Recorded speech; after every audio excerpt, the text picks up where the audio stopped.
Good morning everyone. We are starting network crash course for unit 2 steady state AC circuit. AC circuit की दो basic classes इस video के description box में मैंने share कर दी है आप लोगों के साथ। यदि आपको लगता है कि आपको इस यूनिट का बेसिक नॉलेज नहीं है तो आप इन दोनों लेक्चर को देखिए, ये आपके बहुत काम में आएगा। ये यूनिट मैंने बीटेक फर्स्ट ईयर स्टूडेंट को पढ़ाई थी, तो बहुत डिटेल में मैंने इस यूनिट के बारे में बताया है, इसकी बेसिक टर्म्स के बारे में बताया है, तो आप इसे रिफर कीजिए।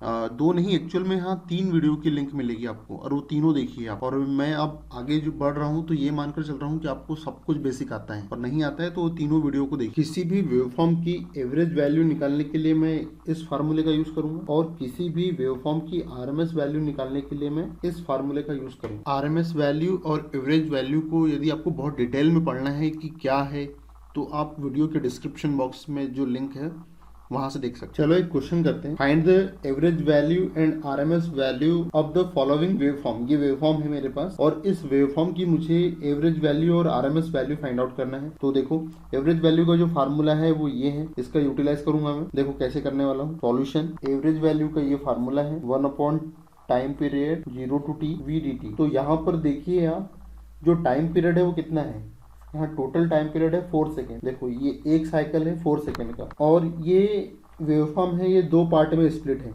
0 से लेके 2 सेकेंड तक एक अलग वेवफॉर्म है, और 2 सेकेंड से लेके 4 सेकेंड तक एक अलग वेवफॉर्म है।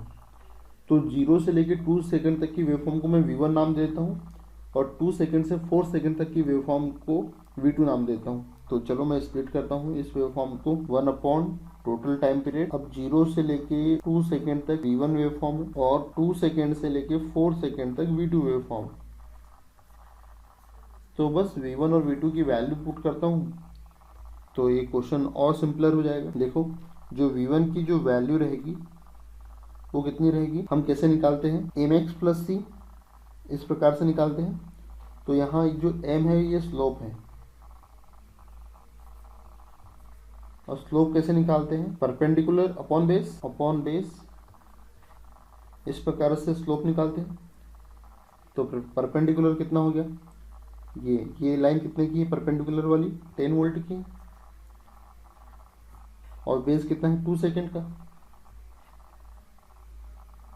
तो m की वैल्यू होगी यहाँ 5, तो यहाँ V1 की वैल्यू में पुट करो m की प्लेस पे 5। एक्स एक्सिस पर टाइम है, और जो इंटरसेप्शन हो रहा है वो जीरो पोजीशन पर हो रहा है, इसलिए c की वैल्यू 0 होगी, इसलिए V1 की जो वैल्यू होगी वो होगी 5t।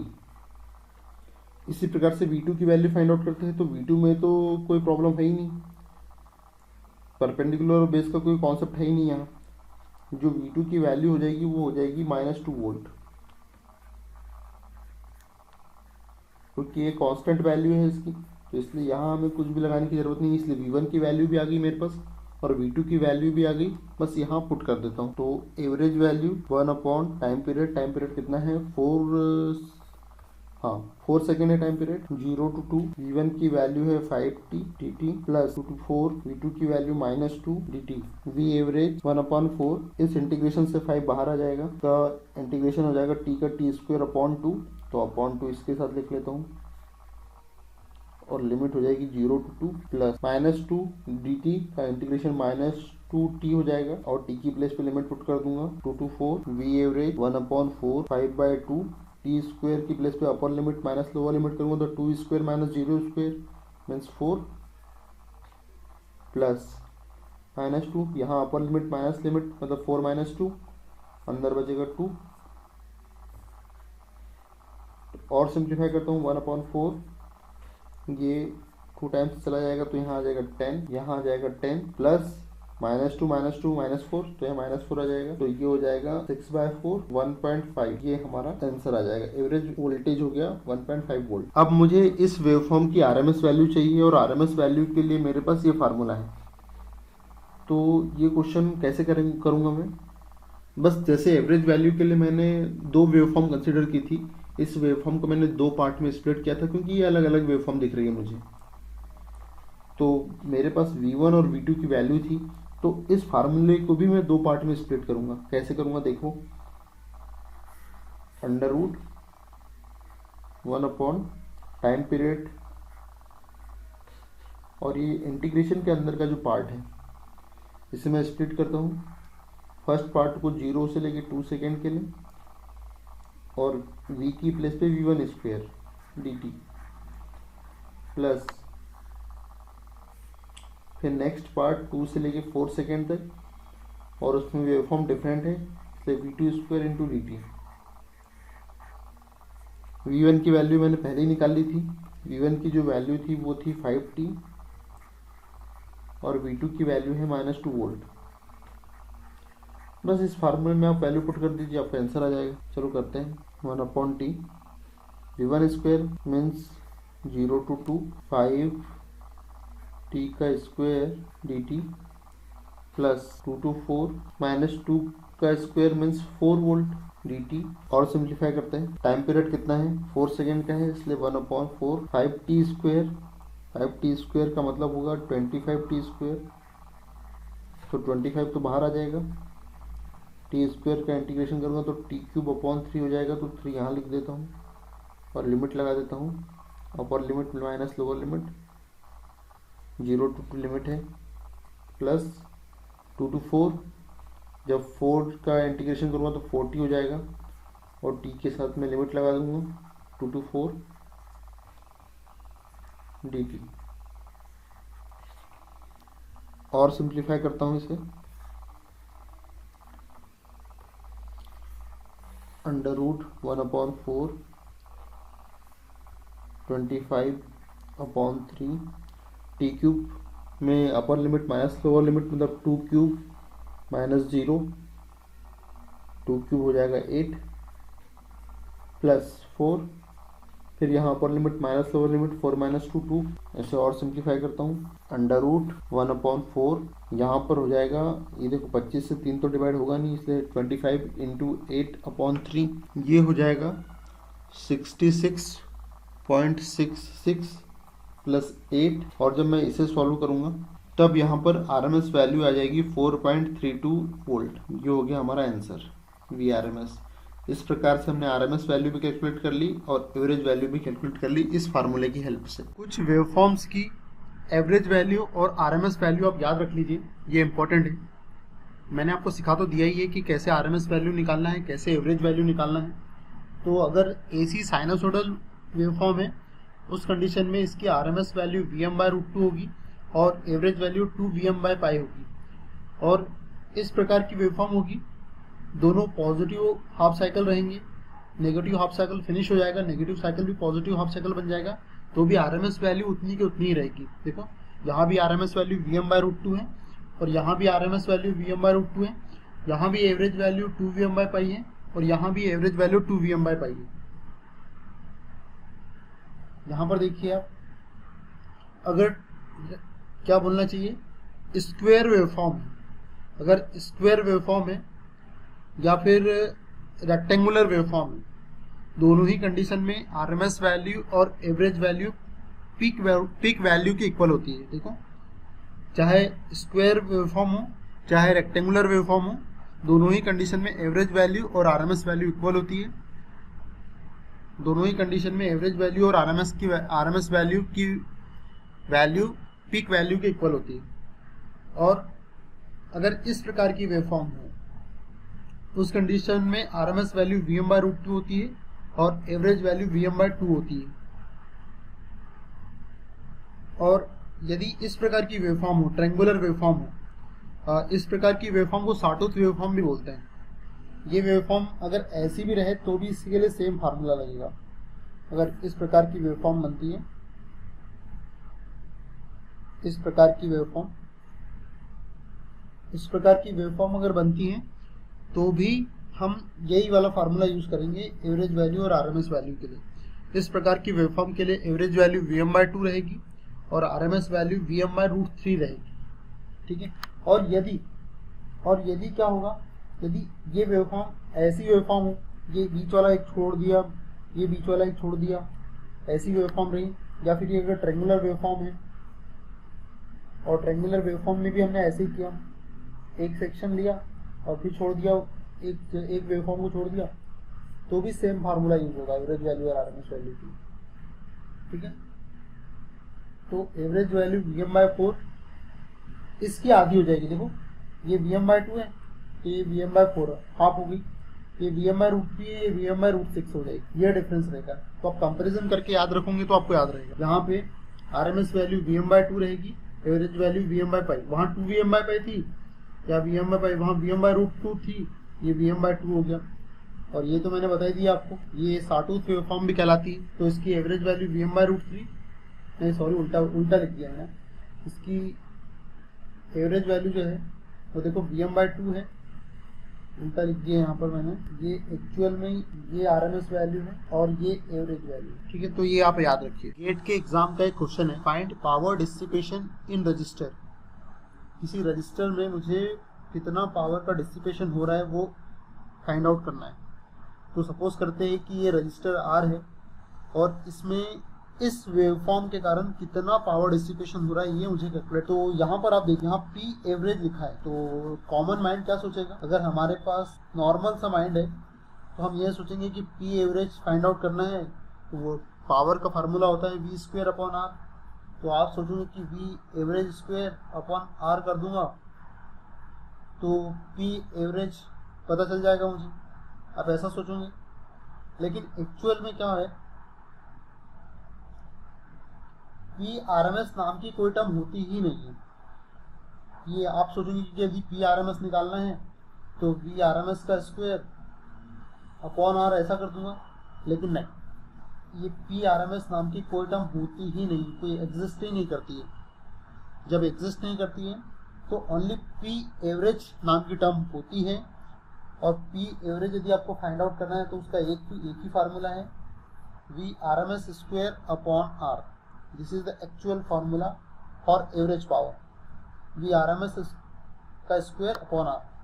तो बस इसी से आपको ये चेक करना है कि इसमें से कौन सा करेक्ट है। चलो करते हैं। तो VRMS, तो ये सॉटूथ वेवफॉर्म है और ये सॉटूथ वेवफॉर्म में वेवफॉर्म मिसिंग है, ये इसकी RMS वैल्यू Vm/√3 है, तो मिसिंग जो है उसकी RMS वैल्यू Vm/√6 होगी। देखो Vm/√6 होगी इसकी RMS वैल्यू, तो RMS वैल्यू की जगह Vm/√6 का स्क्वायर अपॉन R। और ये जो P पीक लिखा है ना, ये क्या होगा? ये P पीक कुछ नहीं है, ये ओनली Vm² पीक वोल्टेज का स्क्वायर अपॉन R, ये P पीक है। तो देखते हैं यहाँ पर कितना आ रहा है। इसे और सिंप्लीफाई करूंगा तो Vm² अपॉन 6R आ जाएगा। तो यहाँ Vm² अपॉन R की प्लेस पे P पीक लिख देता हूँ, तो P पीक अपॉन 6, ये है हमारा आंसर। तो P पीक अपॉन 6 किस में दिख रहा है? ऑप्शन बी में दिख रहा है, means B is the correct answer. ये गेट का क्वेश्चन है, find effective RMS of following function. ये फंक्शन था Vt = 5 + 2 sin t + sin 3t। तो यहाँ पर आप देखिए डिफरेंट फ्रिक्वेंसी है, यहाँ पर फ्रिक्वेंसी 0 है, ये DC कंपोनेंट है। यहाँ फ्रिक्वेंसी कितनी है? sin ω-t से कंपेरिजन करो तो यहाँ ω = 1, ठीक है। तो यहाँ ω = 0 है और यहाँ ω = 1 है और यहाँ ω = 3 है। कैसे कंपैरिजन किया आपने? sin ω-t, इस स्टैंडर्ड इक्वेशन से कंपेयर करके आपने ओमेगा की वैल्यू फाइंड आउट कर ली। तो जब डिफरेंट फ्रीक्वेंसी रहे आपके पास फंक्शन में, तो उस वक्त हम इस प्रकार से RMS वैल्यू कैलकुलेट करते हैं। सॉल्यूशन, आपको VRMS फाइंड आउट करना है, तो अंडर रूट देखो 5 का स्क्वायर प्लस 2/√2 इस फंक्शन की RMS वैल्यू का स्क्वायर प्लस इस फंक्शन की RMS वैल्यू कितनी हो जाएगी? 1/√2। मैक्सिमम वैल्यू कितनी आगे वाली हो जाएगी। फिर standard equation Vm sin ω-t से कंपेरिजन करेंगे, तो sin ω-t का जो कोफिशिएंट है वो मैक्सिमम वैल्यू रहेगी। और RMS वैल्यू हमें पता ही क्या होती है, RMS वैल्यू प्योर साइनोसॉइडल के केस में Vm/√2 होती है। तो ये आ गया यहाँ पर तो ये फार्मूला जो जो ये टेक्निक है ये तभी वैलिड है when different frequency component present in function, when different frequency component present in function. अगर इस प्रकार का क्वेश्चन आता है, अब ये क्वेश्चन दिख तो हमें ऐसे ही रहा है जैसे ये क्वेश्चन है वैसे ही दिख रहा है, लेकिन एक्चुअल में ये क्वेश्चन डिफरेंट है और ये क्वेश्चन डिफरेंट है। क्यों डिफरेंट है? क्योंकि यहाँ पर आप देखो, यहाँ फ्रीक्वेंसी इन दोनों कंपोनेंट में सेम है। आप कंपैरिजन करेंगे जब साइन ओमेगा टी से, तो ओमेगा की वैल्यू यहाँ भी 1 आ रही है और ओमेगा की वैल्यू यहाँ भी 1 आ रही है, यहाँ तो डिफरेंट है। लेकिन जब एक जैसी फ्रीक्वेंसी आ जाए और टर्म भी एक जैसी है, तो उस कंडीशन में इन दोनों टर्म्स को हमें एक सिंगल टर्म में कन्वर्ट करना है। क्योंकि आप अगर ऐसा सोचोगे, आप सोचोगे कि ये क्वेश्चन और ये क्वेश्चन अगर सेम है, तो आप क्या गलती कर बैठोगे, आप इसके आरएमएस वैल्यू निकालोगे वही पुरानी टेक्निक से, 3 स्क्वेयर 1/√2 का स्क्वेयर 1/√2 का स्क्वेयर, इस प्रकार से निकाल लूँगे और ये रॉन्ग हो जाएगा, ये क्वेश्चन गलत हो जाएगा। और ये क्वेश्चन क्यों गलत हो गया, मैंने यहाँ लिखाया था आपको कि ये जो टेक्निक है ये तभी वैलिड है जब डिफरेंट फ्रीक्वेंसी कंपोनेंट प्रेजेंट, यहाँ फ्रीक्वेंसी 0 थी, यहाँ फ्रीक्वेंसी 1 है, यहाँ फ्रीक्वेंसी 3 थी, तो आपने ये टेक्निक लगा ली। और जब सेम फ्रीक्वेंसी हो उस कंडीशन में आप एक जैसी फ्रीक्वेंसी वाली टर्म को एक सिंगल टर्म में कन्वर्ट करने की कोशिश करो, तो बस हम वही करने वाले हैं। अब ये टेक्निक तो फेल हो गई, तो एक्चुअल में हम किस टेक्निक का यूज़ करेंगे वो देखिए आप। यहाँ सेम फ्रीक्वेंसी है, इसलिए इस टर्म और इस टर्म को एक सिंगल टर्म में मुझे कन्वर्ट करना है। तो देखो कैसे करता हूँ मैं। उसके लिए मैं एक कॉन्सेप्ट लगाऊंगा, ये 3 एज इट इज लिखूंगा। ये साइन टी को मैं ऐसा लिख सकता हूँ, अभी ये 3 को थोड़ी देर के लिए छोड़ ही देता हूँ, एक काम करते हैं, इसको रहने दो और इस टर्म को v1t मान लेता हूँ अभी फिलहाल, और इसे एक सिंगल टर्म में कन्वर्ट करने की कोशिश करता हूँ।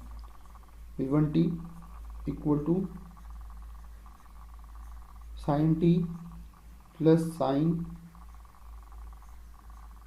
T plus 60। इस साइन टी को मैं 1 ∠0 लिख सकता हूँ और इस साइन टी प्लस 60 को 1 ∠60 लिख सकता हूँ। इस प्रकार से लिखा जा सकता है, याद रखिए। साइन टी, तो इसका जो कोफिशिएंट है ये 1 है, 0 एक्चुअल में हम यहाँ पे मैक्सिमम वैल्यू लिखते हैं, साइन टी प्लस 60, यहाँ मैक्सिमम वैल्यू कितनी है, Vm साइन ओमेगा टी वाली स्टैंडर्ड इक्वेशन से कंपेरिजन करें तो Vm ∠60। इस प्रकार से लिखा जा सकता है, इसलिए साइन टी को मैंने 1 ∠0 लिख दिया और साइन टी प्लस 60 को 1 ∠60 लिख दिया मैंने। इसे तो मैं 1 ही लिख दूंगा, प्लस 1 ∠60। आपको याद होगा r∠θ, क्या लिख सकते हैं आप, r cos theta plus j r sin theta. तो यहाँ भी रख दीजिए आप उसी प्रकार से 1 cos थीटा मतलब cos 60 plus j 1 sin theta means sin 60। तो ये कितना आने वाला है, ये 1 cos 60 की जो वैल्यू होती है वो 1/2 होती है और sin 60 की वैल्यू √3/2 होती है। तो 1 और 1/2 मिला के कितना हो जाएगा, 3/2 या 1.5 प्लस j √3/2। तो यहाँ भी आप रियल पार्ट और इमेजिनरी पार्ट निकाल लीजिए, क्योंकि देखो ये रियल पार्ट और एंगल के टर्म में, तो उसी प्रकार से इसे भी मैं निकाल सकता हूँ। आपको पता ही होगा कैसे निकालना है, a प्लस जे बी। तो अगर आपको इस प्रकार की फॉर्म में कन्वर्ट करना है तो आप कैसे करोगे, r∠θ इस टर्म में लाना है मुझे, तो r की वैल्यू क्या हो जाएगी, √a² प्लस b², और थीटा की वैल्यू लाना है तो tan inverse imaginary part upon real part. इस प्रकार से इस वाली टर्म में कन्वर्ट करना है आपको। तो जब मैं इसे कन्वर्ट करूँगा उस कंडीशन में ये आ जाएगा √3 और एंगल आ जाएगा इसका 30 डिग्री। तो आ गया। अब देखो मैं क्या कर रहा था यहाँ पर, ये जो है इसको मैं पीक वैल्यू कंसिडर कर रहा था जो सामने था, और इसको मैं एंगल की टर्म में लिख रहा था। तो ये पीक वैल्यू √3 साइन t+30, जैसा कन्वेंशन मैंने यहाँ लिया था। देखो ये Vm आगे और इसका जो एंगल है वो यहाँ लिख दिया मैंने, तो बस वही काम यहाँ पर भी किया मैंने। ये Vm है और ये t+30 डिग्री। तो मैंने V1t की वैल्यू डाली। अब यहाँ पर मैं एक सिंगल टर्म रख दूंगा। चलो करता हूँ।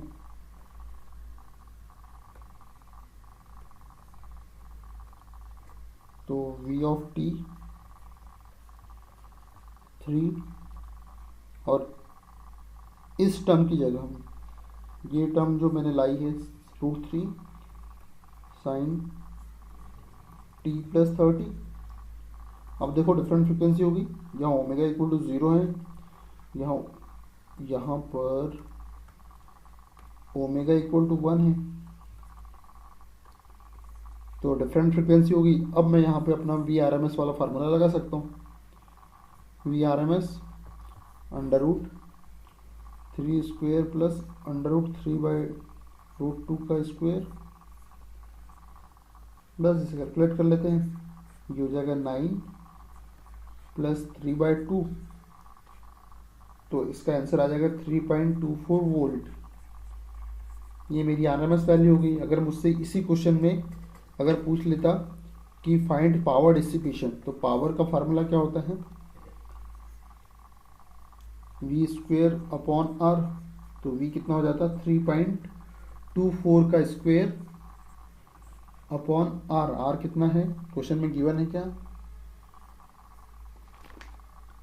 अच्छा, अगर कुछ गिवन नहीं है तो 1 ओम मान लो, कुछ भी स्पेसिफाई नहीं किया तो 1 ओम मान लो। तब इसकी वैल्यू आ जाएगी 10.5 वाट। इतनी पावर का डिसिपेशन हो रहा है। अब ये क्वेश्चन है find average value of following function.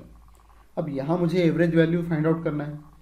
तो एक्चुअल में देखा जाए तो AC सिग्नल की एवरेज वैल्यू जो होती है वो 0 होती है। क्यों होती है आपको पता ही है बहुत अच्छे से, क्योंकि AC सिग्नल कुछ इस प्रकार की होती है, और जब मैं इसकी एवरेज वैल्यू फाइंड आउट करूँगा उस कंडीशन में positive half cycle negative half cycle को कैंसिल आउट कर देता है।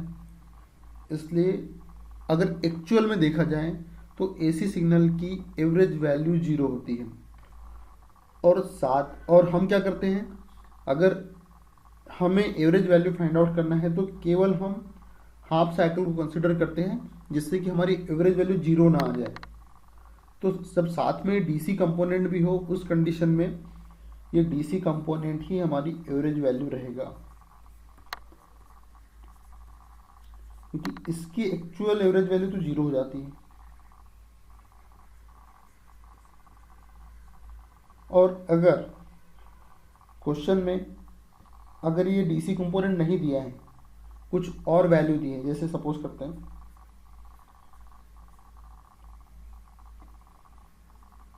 साइन 3t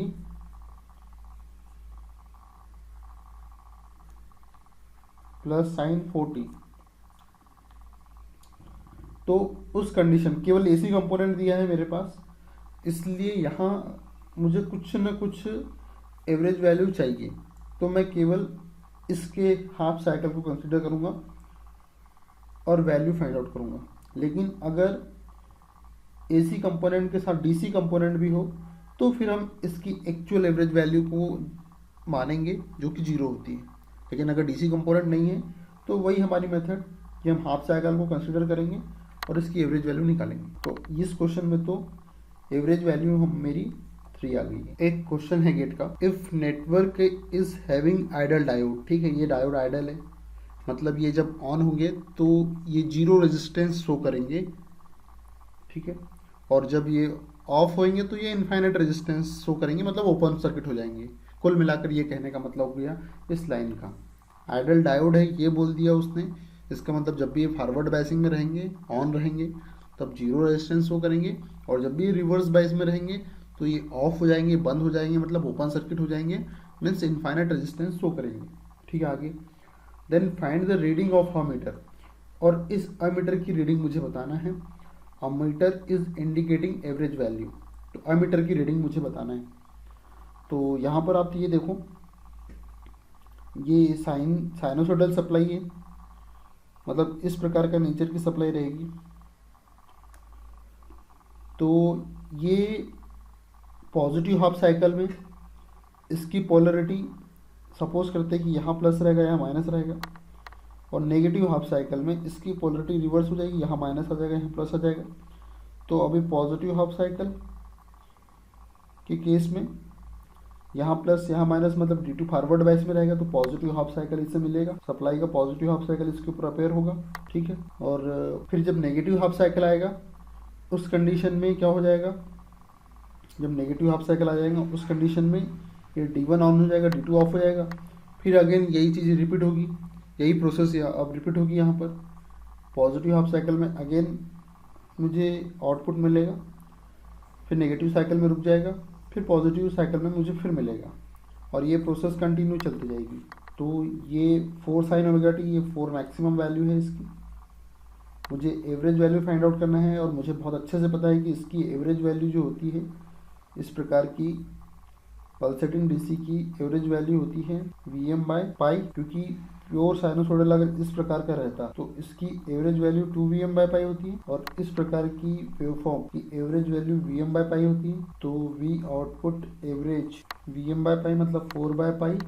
ठीक है, और क्या पूछ रहा है, ठीक है ये 4/पाई आ गया, लेकिन करंट की वैल्यू पूछ रहे हैं, तो बस ये 10 किलो ओम से डिवाइड कर दूंगा इस एवरेज वैल्यू को। तो I0 average equal to V0 average upon R। तो 4/पाई रेजिस्टेंस वैल्यू 10 किलो ओम, तो ये 0.4 अपॉन पाई, किलो ओम उधर जाके मिली एम्पियर में हो जाएगा ये। तो कौन सा ऑप्शन करेक्ट है, फर्स्ट ऑप्शन इज करेक्ट।